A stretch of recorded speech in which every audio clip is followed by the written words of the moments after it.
오늘 함께 나눈 말씀은 로마서 2장 17절로 29절 말씀 보겠습니다.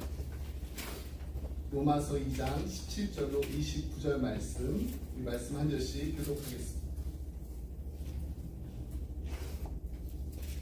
제가 먼저 17절 말씀 읽겠습니다. 유대인이라 불리는 내가 율법을 의지하며 하나님을 자랑하며 율법의 교훈을 받아 하나님의 뜻을 알고 지극히 선한 것을 분간하며 맹인의 길을 인도하는 자여 어둠에 있는 자의 빛이요 율법에 있는 지식과 진리의 모범을 가진 자로서 어리석은 자의 교사요 어린아이의 선생이라고 스스로 믿니. 그러면 다른 사람을 가르치는 내가 내 자신을 가르치지 아니하느냐? 도둑질하지 말라 선포하는 내가 도둑질하느냐? 가늠하지 말라 말하는 내가 가늠하느냐? 우상을 가증히 여기는 내가 신령을 부터를 도둑질하느냐? 율법을 자랑하는 내가 율법을 범함으로 하나님을 욕되게 하느냐? 기록된 바와 같이 하나님의 이름이 너희 때문에 이방인 중에서 율법을 받는도다. 내가 율법을 행하면 할례가 유익하나 만일 율법을 범하면 내 할례는 무할례가 되느니라. 그런지 무할례가 율법의 규례를 지키면 그 무할례를 할례와 같이 여길 것이 아니냐. 또한 본래 무할례자가 율법을 온전히 지키면 율법 조문과 할례를 가지고 율법을 범하는 너를 정죄하지 아니하겠느냐. 무릇 표면적 유대인이 유대인이 아니요 표면적 육신의 할례가 할례가 아니니라. 함께 있습니다. 오직 이면적 유대인이 유대인이며 할례는 마음에 할지니 영에 있고 율법 조문에 있지 아니한 것이라. 그 칭찬이 사람에게서가 아니요 다만 하나님에게서니라. 아멘. 제가 존경하는 미국 목사님 가운데 찰스 스윈더 목사님 계세요. 한국에도 이 스윈더 목사님의 그 책들이 소개돼서 많은 사람들이 알고 계십니다. 이 목사님이 이제 교회를 개척해가지고 아주 큰 교회로 이제 성장시킨 후에 환갑이 되셔서 이제 달라스 신학교의 이제 총장으로 이제 섬기게 되셨습니다. 학교는 이제 또 굉장히 이제 큰 규모로 이렇게 키워놓고 나서 다들 이제 은퇴할 그 65살의 그 나이에 주변 그 성도들의 그 간절한 그 요청에 따라서 달라스에다 또 교회를 개척했습니다. 지금도 이 스톤 브라이어 이 커뮤니티 그 철치 담임 목사님 섬기고 계신데 제가 그 교회 홈페이지 들어갈 때 정말 아직도 계세요. 목사님이 이제 내년이면은요 90살인데 90살 되세요. 근데 아직까지 현장에서 아주 활발히 활동하십니다. 1934년에 태어났습니다. 하나 어떤 분이 목사님께 이런 질문을 했다고 합니다. 평생 단 한 편의 그 설교를 할 수밖에 없다면은 목사님 어떤 설교를 하시겠습니까? 그랬더니 목사님이 조금의 망설임도 없이 이렇게 대답하셨다고 합니다. 제 설교의 제목은 종교적 그리스도인이 되지 않는 방법이 될 것입니다. How not to become a religious Christian. 잘 쓰이는 목사님이 일생에 단 한 번뿐인 그 설교를 종교적인 그리스도인이 되지 않는 방법에 대해서 설교를 하시는 그 마음, 저도 이 목사로서 이해가 됩니다. 왜냐하면 신앙생활을 하면 할수록 또 이 목회를 하면 할수록 이 주제에 관해서 정말 많은 고민을 하고 계시는 그 성도님들을 만나기 때문입니다. 여러분, 만약에 우리 그 영적 그 상태가 어떤지 하나님 앞에서 우리가 진찰을 받는다고 한다면은 과연 어떨까요?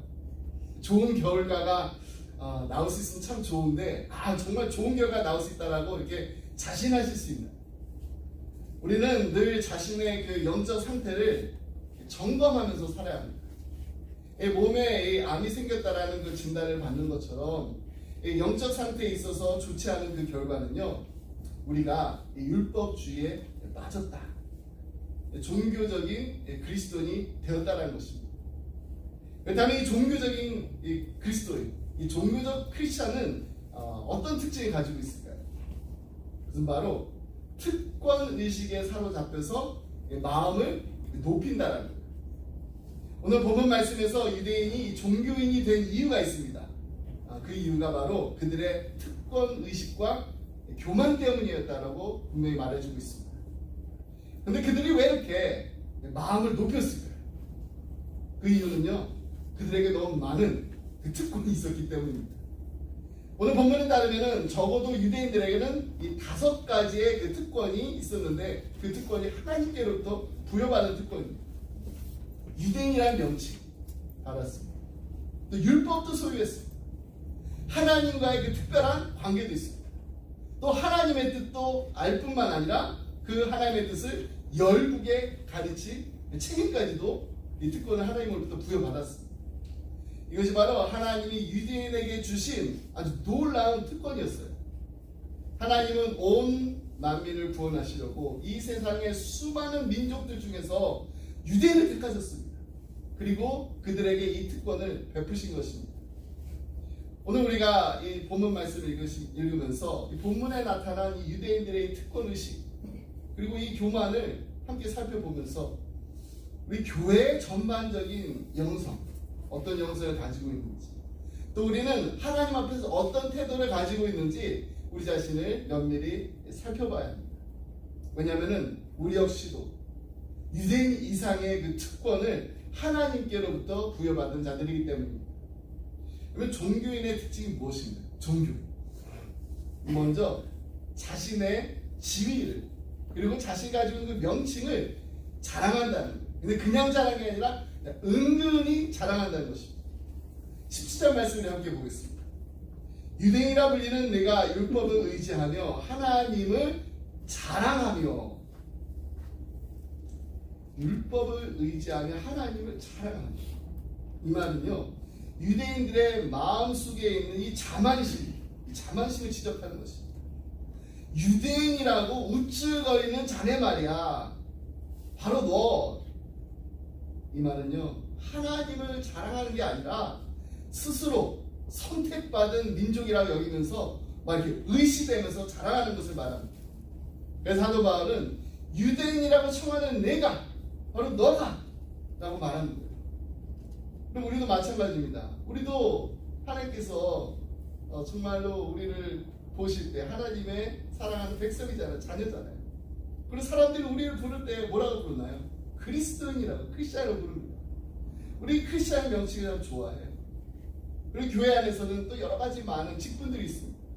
집사님 계시고 권사님 계시고 장로님들 계시고 얼마나 많은 직분들이 있어요. 근데 우리가 한번 우리 자신에게 솔직하게 질문해봐요. 정말 그 직분으로 하나님이 영광을 받으시는지 그리스도인이라는 그 명칭 그리고 우리에게 주어진 우리가 받은 그 직분으로 하나님께 얼마나 영광을 돌리고 있는지 우리 자신에게 물어봐야 돼요. 오늘 본문은 유대인이 하나님의 말씀을 맡아서 관리할 그 책임과 특권을 부여받았다라고 말씀하고 있습니다. 우리는 어떻습니까? 우리도 역시 성경 66권을 하나님께서 주신 이 성경 66권을 가지고 있습니다. 지금 이렇게 우리 손에 이렇게 들고 있는 이 성경 66권 어떤 책인가요? 하나님의 진리가 담긴 책입니다. 근데 이 진리의 말씀을 하나님께서 우리에게 주셨어요. 얼마나 놀라운 특권입니까? 근데 이 특권에는요 엄청난 책임이 따릅니다. 그것은 바로 이 살아있는 이 능력 있는 이 하나님의 말씀을 우리만 그냥 소중하게 간직하는 것이 아니라 이것을 세상에 증거해야 할 책임도 있다는 것입니다. 하나님 우리에게 하나님의 뜻을 아는 그 특권을 허락하셨습니다. 그리고 우리는 열방을 제자 삼는 그 특권을 받았습니다. 열방을 제자 삼으라고 하신 우리 주님의 말씀에 우리는 어떻게 순종할 수 있을까요?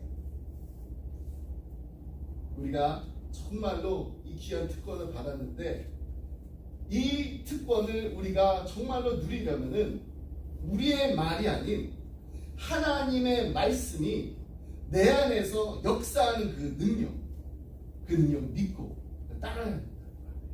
하나님이 이 놀라운 계획을 이루시려고 유대 민족을 택하셨어요. 그리고 그들에게 정말 놀라운 특권을 주셨습니다. 그런데 그들이 어떻게 했나요?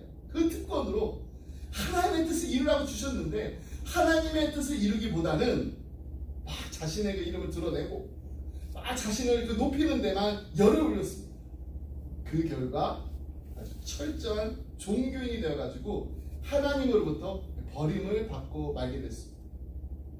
그럼 그렇다면 우리는 어떤가요? 우리도 정말 유대인보다 더한 특권을 받은 우리도 유대인처럼 될 수가 있다는 거죠. 종교인에게 나타나는 그 특징, 그것은 바로 말씀. 그 말씀을 알아요.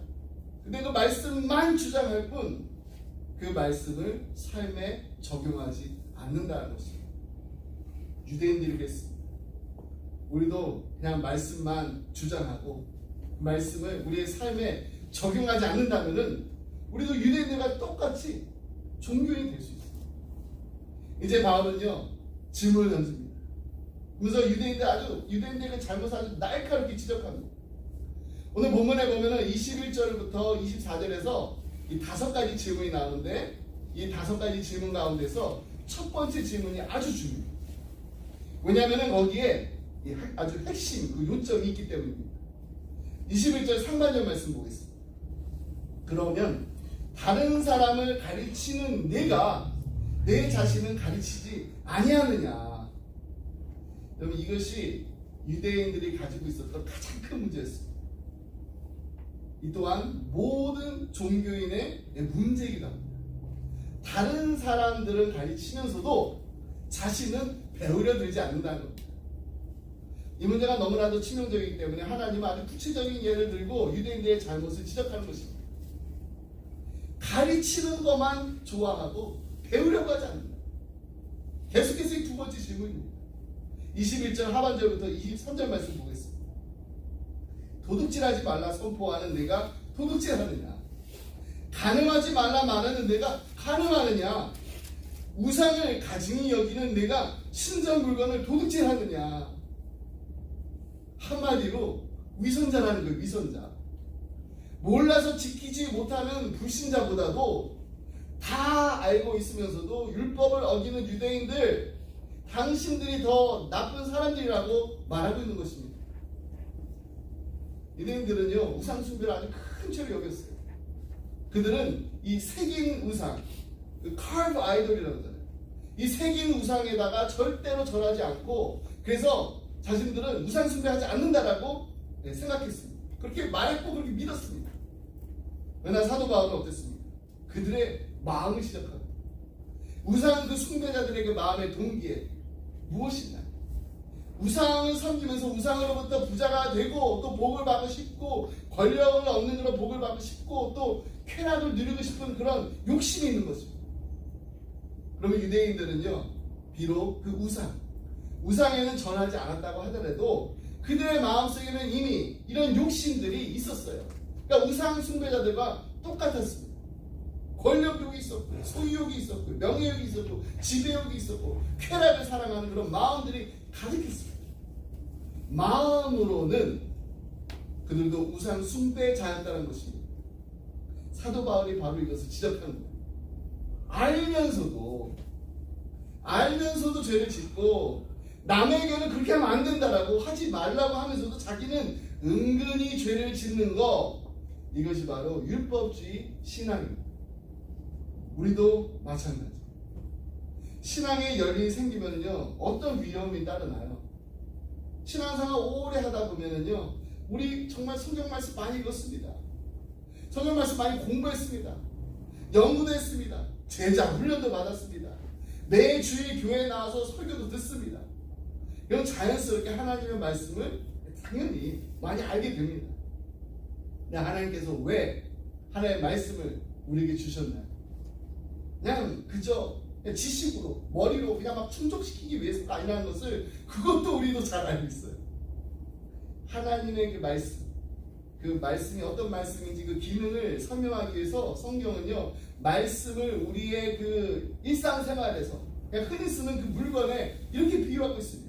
첫 번째, 말씀을 거울이라고 말합니다. What can you do with a mirror? What can you do with a mirror? 우리 거울로 뭘 할 수 있을까요? 우리의 모습을 비춰볼 수가 있습니다. 불이라고도 말합니다. 하나님의 말씀. What can you do with fire? 더러운 것을 태우는 불. 하나님의 말씀을 검이라고도. What can you do with sword? 우리 검을 뭘 어떻게 할 수 있어요? 어떤 것도 찔러 쪼갤 수 있는 예리한 검이 바로 하나의 말씀이라는 것입니다. 말씀을 망치라고도 말합니다. What can you do with a hammer? 아무리 단단한 것도 깨어 부실 수 있는 망치입니다. 말씀을 생수라고 합니다. 생수. 정말 메마른 이 세상에 만족이 없을 때 마시면 다시는 목마르지 않는 그 생수, 이것이 바로 하나님의 말씀입니다. 이 모든 비유가 제시하는 그 하나님의 말씀의 그 역할 무엇일까요? 단 하나예요. 바로 삶의 변화라는 것입니다. 삶의 변화. 하나님은 우리의 삶의 그 변화를 주시기 위해서 하나님의 말씀을 우리에게 주셨습니다. 설교 준비하다가 읽은 이 크리스천 포스트 기사가 있는데요. 제목이 Half of Generation Zers says their life was transformed by the Bible's message. 여러분 저 MZ세대 많이 하잖아요. G세대 절반이 성경이 내 삶의 변화를 일으켰다라고 했습니다.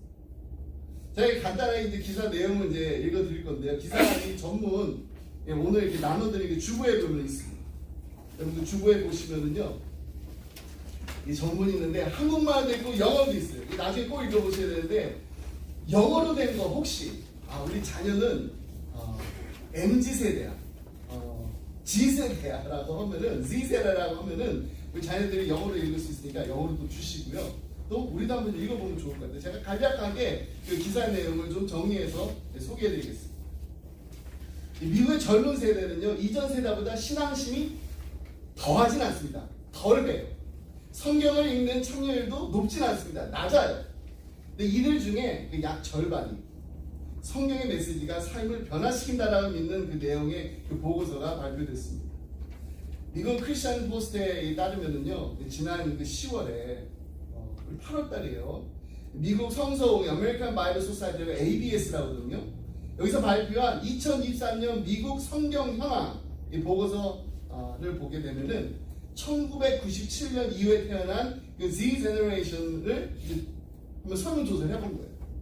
이들의 그 신념과 실천을 이제 조사해가지고 이전 세대와 또 어떤지 이제 비교하고 또 대조했습니다. 이런 결과에서 이 ABS가 올해 1월 그 5일부터 30일까지 미국 성인 2,761명 설문을 했는데, 이 보고서에 하면은 이 Z세대에 그 속한 응답자 중에 불가지론자도 있고요, 무신론자도 있고요, 또 무교라고 밝힌 사람들이 있습니다. 이들의 응답자의 그 비율은 34%입니다. 이전보다 더 많이 하나님을 안 믿는다는 사람이 더 많아졌어요. 근데 응답자의 또 58%가 자신을 기독교인이라고 밝혔습니다. 자, 이제 이 58% 얘기를 할 거예요. 특히 이 18세에서 21세 사이의 그 어린 Z 제너레이션 성인들 중에 49%가 성경이 그들의 삶의 변화를 가져왔다 라는 데 동의합니다. 가져올까가 아니라 가져왔다라는 거예요. 이 수치는요, 22세에서 26세, 이제 조금 더 나이가 많은 Z 제너레이션입니다. 52%로 증가했습니다. 줄어들지 않습니다. 점점점 나이가 들면서 이 Z 제너레이션이 하나의 말씀이 나를 변화시켰다는 거예요. 이 각 세대별 이 성경 사용자 그 비율을 보니까 가장 어린 세대부터 이 가장 나이 든 그 세대까지 이 점점점 증가했습니다. 밀레니얼스 그 세대는 33%, X 제너레이션이라고 하잖아요. 39%, 이 베이비 부머 그 세대 46%, 그리고 노인 세대가 이 48%가 성경을 읽고 있습니다. ABS 이 최고 그 사역 그 통찰 책임자인 존 파커 플레이크가 이 G 제너레이션을 이렇게 설명합니다. A generation struggling to find their footing with faith. 신앙적 발판을 찾기 위해 고군분투하는 세대랍니다. 이분이 이렇게 얘기합니다. 지난 3년간 이 G 제너레이션 성경 참여율이 꾸준히 증가하고 있다가 아니라 감소하고 있다. 그런데 반면에 이 세대가 정말로 성경과 예수님의 그 메시지에 여전히 상당한 관심을 보이고 있다는 겁니다. 사회계 지도자들, 그들의 공동체에서 이 G 제너레이션 성인들이 하나님의 말씀에 대해서 얼마나 지금 열려 있는지 개방적인지 알면 놀랄 것이다. 현재 추세가 계속된다면 지금 그러한 대화를 나누는 것이 매우 중요하다. 그럼 제가 왜 이 말씀을 드리나요? 우리 자녀들 성경 있는데 별로 관심이 없을 것 같죠? 절대로 그렇지 않다라는 거예요. 18세에서 21세 사이의 그 어린 Z 제너레이션 성인 중에 49%가 하나님의 말씀이 성경이 나의 삶에 변화를 가져왔습니다 라는 데 동의를 했다고 했어요. 이 수치는 22살에서 26살 사이에 좀 더 나이 많은 Z 제너레이션 사이에서도 더 증가합니다. 52%. 이것이 무엇을 말해주나요? 우리 자녀들 안다라는 거예요. 분명히 안다는 것입니다. 하나님의 말씀은 살아 운동력이 있는 좌우의 날성검과 같은 말씀이라는 것을 우리 자녀들이 모르지 않는다는 거예요. 그리고 그 말씀이 나를 변화시키는 말씀이라는 것을 우리 자녀들이 알고 있습니다. 그러니 우리가 먼저 우리의 삶을 변화시키는 하나님의 말씀 우리가 먼저 읽어야죠. 그리고 우리가 먼저 읽는 것으로만 그치는 것이 아니라 그 말씀대로 우리가 살아야 합니다. 달라신학교의 하워드 핸드릭슨 교수님이 성경 그 연구에 대해 아주 간단하지만은 놀라운 등식을 언급했는데, 자, 말씀을 관찰하고 말씀을 해석합니다. 근데 그 후에 그 말씀을 적용하지 않으면 플러스를 해야 되는데 마이너스를 하면은 이건 마치 그냥 아이를 낙태하는 것과 같다라는 겁니다. 오늘 이렇게 서로 이렇게 사랑하는 그 남녀가 결혼해가지고 임신하면 얼마나 기뻐요. 근데 아이가 이 엄마의 태에서 막 무럭무럭 자랍니다. 그러다가 이 출산이 임박하는 시기에 배가 막 이렇게 낭산처럼 이렇게 나왔을 때 그때 낙태를 한다면은 이게 얼마나 큰 죄악이에요. 이점 하나의 말씀을 날마다 듣고 공부해서 그 내용을 다 알면서도 정작 그 말씀을 자신의 삶에 적용하지 않으면은 이건 마치 낙태를 하는 그런 죄를 저지르는 것 같다라는 거예요. 이것이 바로 유대인들의 잘못이었어요. 이것이 바로 종교인인가 아닌가를 구분하는 기준입니다. 그리고 종교인의 특징이 무엇이라고 했나요? 하나님 말씀 모르지 않습니다. 분명히 압니다.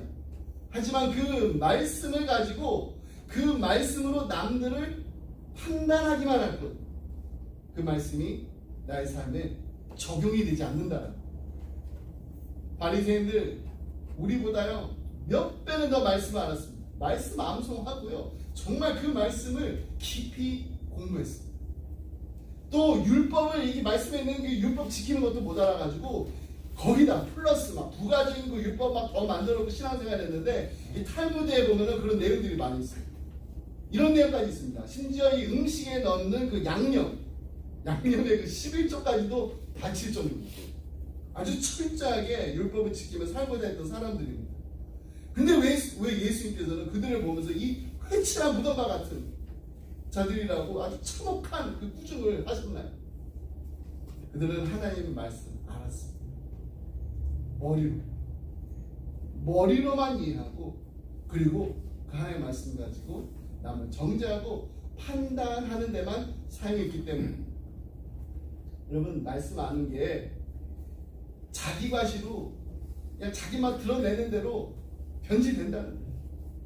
그리고 정말 이 바리새인들 이 정말 율법을 열심히 지키려는 이들의 경건과 열심히 막 광기가 돼가지고 죄 짓는 사람들 막 돌로 막 쳐 죽이는 그런 사람들까지 되어버렸습니다. 아는 게 많으니까 잘못된 것도 더 잘 보았습니다. 하지만 막상 자신의 삶을 바꿔야 될 그런 필요성은 전혀 느끼지 못했어요. 아까 그 말씀 뭐라고 그랬나요? 말씀이 거울이라고 했습니다. 근데 그 말씀을 거울로 사용하지 않았다라는 거예요. 여러분 예수님이 성전에 계실 때 두 사람이 기도하셨어요. 세리는 자신이 죄인임을 알고 사람들 앞에 나설 용기조차도 없었습니다. 그래서 성전 구석에서 그냥 아무도 보이지 않는 곳에서 그냥 애통하면서 회개해요. 아버지, 전 죄인입니다.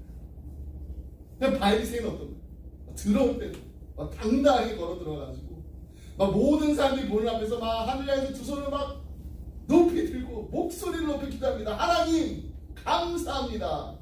저를 저 세리와 같이 않게 해주셔서 너무너무 감사합니다. 예수님은 제자들에게 하나님이 누구의 기도를 들으셨을지 물어보셨습니다. 그리고 세리의 기도를 들으셨다고 대답하십니다. 말씀, 이 말씀의 거울 앞에 비춰봤을 때 흠이 없는 자가 이 세상에 어디 있겠습니까? 말씀의 거울 앞에 선 자들이 어떻게 하나님 앞에 심령이 가난해지지 않을 수가 있겠습니까? 어떻게 애통하지 않을 수가 있을까요? 그러나 세월이 흘러갑니다. 신앙의 연륜이 또 생깁니다. 그러면은 마음이 점점 무뎌집니다. 우리 하나님 말씀 너무 많이 알고 있습니다. 그리고 하나님 말씀 알고 또 설교를 들으면은 이 주보 보시면은 그냥 설교 제목만 봐도 오늘 어떤 설교할지 아시잖아요. 여러분, 마음은 무뎌져 가면서도 남을 판단하는 더 예리해져만 갑니다. 이것이 바로 우리의 문제. 예전에 인터넷에 올라온 글 중에 진짜 무서운 사람이라는 게 있어요. 진짜 어떤 사람이 무서운지 한번 보세요. 새벽 기도에 한 번도 빠지지 않는 집사님의 눈길이 무섭습니다. 11조를 정확하게 꼬박꼬박하는 신자의 눈길이 무섭습니다. 40일 금식 기도를 다녀온 권사님의 눈길이 무섭습니다. 크고 건강한 교회를 다니는 성도가 무섭습니다. 신학 박사 학위를 받은 신학자가 무섭습니다. 성도수가 제법 되는 교회의 목사들이 무섭습니다. 왜 무서울까요? 왜? 여러분, 새벽기도 한 번도 빠지지 않으면 얼마나 정말 은혜입니다. 11주 정확하게 꼬박꼬박 내는 거 얼마나 정말 은혜예요. 40일 금식기도 하나님 앞에 이렇게 올바로 쓰려고 하는 사람들이, 근데 왜 그런 사람들이 무섭다는? 왜? 혹시 그 마음은 나는 잘하고 있고 나는 좀 수준이 높고 나는 이만큼 열심인데, 이런 생각이, 이런 마음이 가득하면은 다른 사람을 판단하고 정죄할 수 있기 때문이라는 거예요. 여러분, 이런 마음을 가지고 우리 신앙생활 열심히 하면 할수록 점점 더 우리가 남을 판단할 수가 있습니다. 정죄할 수가 있습니다. 이런 영적 함정에 빠져들 수가 있습니다. 하지만 우리가 하나님의 말씀을 삶에 적용하게 됩니다. 놀라운 변화가 일어나게 될 줄 믿습니다. 마음이 더 넓어지고 입도 더 덕스러워지고 생각도 더 거룩해지고 하나님을 향한 열정도 더 깊어지게 됩니다. 하지만 이와 반대로 유대인들 어땠습니까? 그냥 종교적인 그 신앙생활을 했습니다. 바울은 이러한 유대인들에 대해서 이렇게 말합니다. 24절 말씀 보겠습니다. 기록된 바와 같이 하나님의 이름이 너희 때문에 이방인 중에서 모독을 받는다. 유대인들은요, 역사적으로 수많은 나라와 사람들로부터 사랑을 받지 못했습니다. 미움을 받았습니다. 사람들은 이 유대인들이 믿는 하나님을 너무너무 싫어했어요. 물론 이 신학적으로 다르기 때문에 문제가 있을 수도 있었습니다. 하지만 사람들이 보기에 이 유대인들 삶이 좋아 보이지 않았다는 거예요. 왜 그랬을까요? 자기들을 가리켜서 유대인들이 이방인들을 가리켜가지고 부를 때 맨날 이래요. 넌 개야. 개. 여러분, 이방인인 우리가 누가 유대인이 우리한테 너 개야 라고 하면은 그 말 듣고 좋아할 사람이 있을까요? 그런데 초대교회에 어떠한 놀라운 역사가 일어납니다. 우리가 함께 매주 수요일마다 이 공부하는 사도행전을 보면은 성령이 임하고 예수님을 믿는 사람들의 그 모습을 보고 모든 사람들이 칭찬했다고 합니다.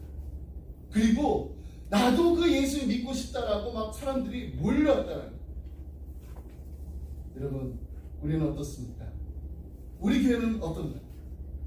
사람들이 나를 보고 우리를 보고 하나님이 정말 너무너무 좋으신 하나님의 것을 느끼고 있는지, 우리 교회를 보면서 나도 정말 저렇게 예수 믿고 싶다. 그 예수 믿고 싶은 마음이 생기는지 정직하게 우리 자신에게 한번 물어봐야 돼요. 그러기 위해서 우리 기억해야 될 것이 있습니다. 마음의 할례를 받아야 돼요. 율법주의와 정반대가 무엇인가요? 바로 십자가의 복음. 이 십자가의 복음이 우리의 마음에 있으면 우리는 감사하는 사람, 그리고 사랑이 넘치는 삶을 살 수가 있습니다. 이러한 변화는 우리의 마음에 할례가 있을 때, 우리의 마음에 성령님께서 들어오실 때 우리가 완전히 우리의 마음이 달라지기 때문에 29절 말씀 함께 보겠습니다. 오직 이면적 유대인이 유대인이며 할례는 마음에 할지니 영에 있고 율법 조문에 있지 아니한 것이라. 그 칭찬이 사람에서가 아니오 다만 하나님에게서입니다. 예수님을 믿으면 우리의 마음이 할례를 받습니다. 그 말은 성령님께서 우리의 마음에 임하시고 항상 성령님이 우리 함께 하신다는 것을 의식하면서 산다라는 것입니다. 우리의 마음에 너무나도 귀한 분이 오셨습니다. 그 귀한 분이 계시기 때문에 우린 열매를 맺을 수가 있는데, 그 열매는요 기쁨이고 감사하고 사랑입니다. 성경이라는 마음을 부드러운 마음이라 했습니다. 여러분, 에스겔서 우리가 같이 읽었었는데요, 에스겔서 36장 26절 27절 말씀에 보면 이렇게 말하고 있습니다. 또 내 영을 너희 속에 두어 너희로 내 율례를 행하게 하느니 너희가 내 규례를 지켜 행할지라. 내가 너희 조상들에게 준 땅에서 너희가 거주하면서 내 백성이 되고 나는 너희 하나님이 되리라. 여기서 보면은 자신이 정말로 율법주의 신앙에 빠져 있는지 아닌지 그 스스로를 분별할 수 있는 그 기준이 있습니다. 그것은 바로 우리의 마음이 성령 충만함으로 부드러운가, 그렇지 않은가, 우리의 마음에 기쁨이 넘치는가, 우리의 마음에 사랑이 있는가, 우리의 마음에 감사가 있는가. 정말로 우리의 마음이 어떤지를 우리 자신이 한번 돌아보기 원합니다. 마음이 정말로 딱딱하게 굳어있고 스톤 하트, 남을 비판하고 두려움과 또 염려가 있다라면 우리는요 은혜로운 삶을 사는 것이 아니라 율법주의에 빠져 있는 것입니다. 여러분, 우리 마음 부드러우시죠? 네. 아니면 딱딱하게 굳어있는 부분이 있나요? 성령 충만함으로 우리의 마음에 기쁨과 감사와 사랑이 넘칠 뿐만 아니라 부드러운 마음으로 우리 믿음의 식구들뿐만 아니라 아직 예수님 만나지 못한 사람, 예수님 믿지 않는 분들까지도 품고 나아가는 우리 기쁨의 교회 성도들이 다 되시기를 간절히 소원합니다. 아멘. 말씀했습니다. 2주 전에 저희 아들이 대학교 기숙사로 이사를 갔어요. 방 청소하고 이제 짐을 풀고 이제 정리하는 데만 3시간 걸렸습니다. 이제 늦은 점심 먹고서 이제 학교 근처에 있는 이제 교회를 이제 찾아다녔어요. 이제 그러면서 정말 좋은 분들을 많이 만나게 됐습니다. 브리거의 미니스트리라고 이제 그 학교에 가기 전부터 많이 들었는데, 이 칼리지 캠퍼스라는 미니스트리인데 매주 화요일 날 4,000명의 대학생들이 모여가지고 모임을 가져요. 그럼 제가 이제 카톡방으로 여기 사진도 보내드렸잖아요. 그래서 제가 그 대학교에 이제 그 선교 단체가 어디 있는지 그 오피스를 이제 찾았어요. 그래가지고 스태프들 만나가지고 이제 저 아들도 이렇게 소개해줬습니다. 자, 이제 거기서 이제 만나고 다시 이제 학교로 이제 돌아와서 이제 캠퍼스를 이렇게 좀 다니면서 투어를 마치고 난 뒤에 이제 저희가 이제 집으로 돌아가기 전에 이제 아들을 위해서 이제 기도해 주려고 했는데, 기도를 이제 막 시작하려 했는데 정말 너무나 감동적인 그 장면이 있어가지고 제가 사진에 담았어요. 네. 책상 위에 성경책 있고 그다음에 큐티북이 있어요. 아침에 방 정리할 때는 이제 너무 바빠가지고 보지 못했습니다. 근데 이 저희 아들이 고등학교 다니면서 읽었던 이 큐티 책들이 있었고요, 성경책이 있었고, 책상에 이렇게 오거나이즈 리본을 새로 사줬는데 거기다 이렇게 꼽아놓은 거예요. 아들을 정말 기숙사에다 이렇게 혼자 남겨두고 오면서 처음에 이렇게 좀 걱정하는 마음이 있었는데 그렇지 않았습니다. 마음이 든든해졌어요. 하나님의 말씀이 우리 현재의 발길에 등불이 되어주실 거라는 확신이 들었기 때문입니다. 그리고 아들을 위해서 이렇게 기도했습니다. 하나님, 우리 형제를 하나님의 말씀으로 인도하여 주옵소서. 하나님의 말씀으로 보호하여 주옵소서. 하나님의 말씀에 순종하며 살게 하여 주옵소서. 여러분, 하나님께서 우리에게 말씀 주셨습니다. 하나님의 뜻을 알게 하시려고, 하나님의 마음을 알게 하시려고, 하나님의 음성을 듣게 하시려고 하나님께서 우리에게 이 말씀 주셨습니다. 새학기를 맞아서 우리의 사랑하는 자녀들이 세상의 어떤 지식보다 먼저 하나님의 지혜를 구하고 찾는 믿음의 아들, 딸들이 다 되시길 주님의 이름으로 축복합니다. 아멘. 기도하겠습니다. 하나님 아버지, 감사합니다. 하나밖에 없는 독생자 예수 그리스도를 아낌없이 십자가에 내어주신 크신 하나님 아버지의 사랑에 감사드립니다. 하나님, 신앙생활 오래하면 할수록 너무나도 부족하고 부끄러운 나의 모습 때문에 나 자신에게 실망할 때가 너무나 많이 있습니다. 하지만 또 때로는 남을 판단하고 정죄하는, 그래도 나는 좀 더 괜찮은 사람이야 하는 이런 교만한 마음이 우리로 하여금 신앙인이 아니라 종교인이 될 때가 할 때도 너무나도 많이 있습니다. 하나님, 도와주세요. 하나님, 용서해 주세요. 하나님의 말씀을 받은 우리가 성령님의 도우심으로 하나님의 말씀대로 순종하며 사는 하나님 보시기에 아름다운 인생이 되게 하여 주옵소서. 사랑하는 우리 자녀들을 위해서 기도합니다. 이들이 날마다 하나님 말씀을 주야로 묵상하게 하시고 하나님의 말씀 안에서 말씀과 함께 말씀이 이끄시는 대로 순종하며 살아가는 복된 인생이 되게 하여 주옵소서. Heavenly Father, we thank you. We are grateful for your amazing love. You demonstrate how much you love us on the cross. You sacrificed your only one begotten Son, Jesus, on the cross. The longer we walk in faith, the more we realize that how inadequate and shame our own selves can be, often disappointing ourselves. But there are times when the prideful heart that judges and condemns others, saying, I am still better than you, and lead us to become not believers, but religious. God, please help us. Forgive us. With the guidance of the Holy Spirit, may we live in obedience to your word, becoming lives that are beautiful in your eyes. We pray for our beloved children. May they meditate on your word day and night, living in obedience to your word. May their lives be blessed, following where your word leads and walking alongside your word. Thank you, Lord, for everything that you have given to us. Thank you, Lord, for being with us. We pray all these things in the name of our Lord Jesus Christ. 아멘. 다 같이 함께 주동수 드리겠습니다.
그리스도의 은혜와 하나님 아버지의 그 크신 사랑과 성령님의 감동하마 교통하심 하나님 날마다 하나님의 말씀을 묵상하며 하나님이 말씀하시는 것을 듣기 원합니다. 말씀하여 주시옵소서. 말씀하시는 대로 순종하며 따라가겠습니다. Heavenly Father, teach me as we read your word. Teach us at least one lesson every day, and we'll humbly follow and obey you. 간절한 마음으로 기도하며 이 자리를 떠나는 사랑하는 성도님들과 가정과 생업에 그리고 주님의 몸된 교회 위에 지금부터 영원토록 함께 하시길 간절히 축원하옵나이다. 아멘.